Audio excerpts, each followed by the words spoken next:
Okay, here is a garlic growth update, spring 2025. It is March 12th, 2025.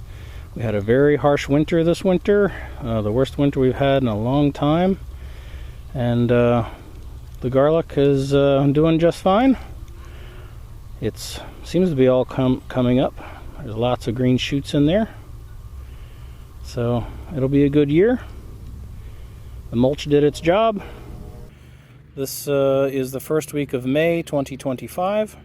The garlic seems to be doing very well. It is more than knee-high already.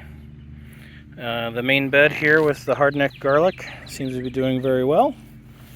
It doesn't seem to have suffered too badly from such a harsh winter that we had this year. And over here, where I planted some softneck and elephant garlic, the elephant garlic is here on the left, the bigger plants, and in the middle is the softneck garlic, which doesn't seem to be doing quite as well. And then to the right, a little farther back there, is some hardneck garlic that was weeds from the main bed when I planted it, and I just kind of stuck them over there. And then we do have these two softneck garlic right here that this is their second year of growing. And they look interesting. Hopefully they'll be nice big heads this year. Well, fellow garlic enthusiasts, if you're watching this video, you must like garlic, or you're interested to grow garlic maybe. This is my garlic crop right before harvest. It is July 8th, 2025. And this is all German hardneck garlic over here. There's a little bit hiding in there that didn't do so well. This was the elephant garlic right here, and then next to it was softneck garlic, which definitely didn't do as well. So let's get it harvested and see what I got. All right, the sun is setting. It is cool out, but I am losing the light. I have managed to harvest the secondary patch that I put on the side of the garden where I haven't grown anything in years, and the weeds were pretty rough on the garlic on this side. Let's take a look at the softneck. As you can see, it didn't turn out too good. It's usable, but the cloves are not very good sized, and you can see by the stalks they just didn't grow very vibrantly, I guess. So I don't think I'm going to bother planting that again. We'll try to eat some of that just to see what it's like. And I think I'm done with the experiment of growing softneck garlic. Over here is the hardneck garlic that was planted.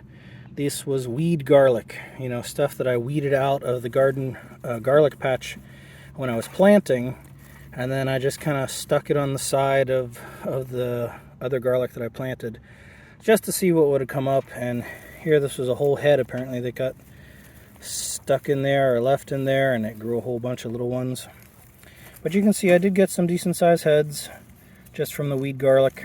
So if that's all you had, go ahead and plant it. You know, you can build that up over a couple years and get bigger heads. And moving on to the elephant garlic, you know, the stalks grew really well and the heads are definitely a good size, but still probably a little small for elephant garlic.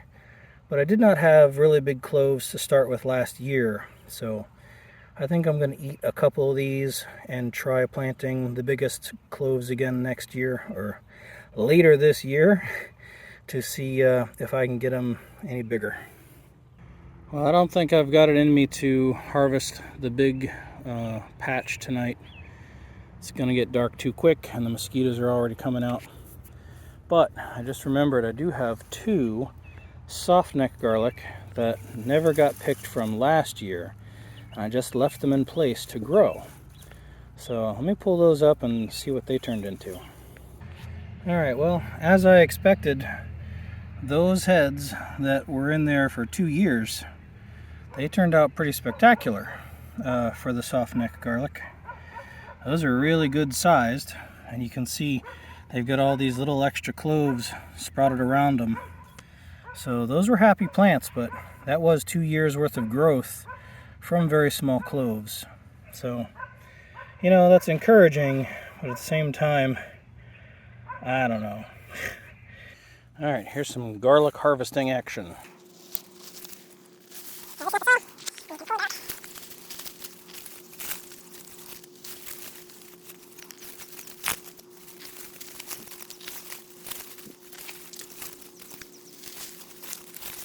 And then I'll try to knock off some more of the dirt with 2 hands and get it set out to dry. Alright, so as I'm harvesting the garlic, I realize I have an oak sapling in here. Now, I have turned this soil over many, many times. So, how does an oak tree start growing in my garden? The nearest oaks are the tallest tree there in the distance, and this one's a bit closer right there, but certainly an acorn didn't find its way over here on its own. And there are no squirrels in this yard. Nothing. We have 11 cats here now. There are no bunnies. There are no chipmunks. There are no squirrels. How did it get here? I don't know. I'm reminded of the line from the original Jurassic Park. Nature finds a way. Alright, mission accomplished. It was a long time, but garlic is finally harvested. The sun is going down. But let's see the haul this year. I'm a little disappointed in the size. You know, it's still plenty good enough to eat. But garlic just didn't seem to do as well this year. I'm kind of attributing that to maybe a little bit later start when I planted it. And also we had a pretty harsh winter with some very cold temperatures. So it'd be nice if the garlic was a little bit bigger, but it'll do. Now it needs to cure, and I'll start giving it away. Hey fellow garlic growers, I am in Northeast Ohio, and I finally got my garlic crop planted for 2026 here in the fall of 2025. The ground was not frozen just yet. We have had freezing weather and light snow. I had covered it with cardboard to help insulate it so I could still turn it over and till it and prepare the bed. But it is finally done. It has been a struggle this year to make time for it, but it is done. Hopefully the garlic will still grow to a good size even with the reduced growing time. But I had found that my seed cloves had already started to root a little bit since I had pulled them apart probably 2 months ago trying to get this done. So I'm going to cover it up with a bunch of mulched up leaves and the stalks cut down from last year to hold the leaves in place like I normally do. And hopefully we'll still have a good crop next year. Alright, mission accomplished. I put mulched up leaves down first, reasonably thick bed, a couple inches, and then the stalks and roots from last year's crop on top of that to weigh the leaves down and to put those nutrients right back into the bed as it decays. So fingers crossed, it's not too late to still get a pretty decent crop next year. Time will tell. Thanks for watching. There we go, happy birds in the wintertime. I hope they appreciate it. And they have Scout Crafter to thank for it. Because if he hadn't recommended it, I probably wouldn't have done it.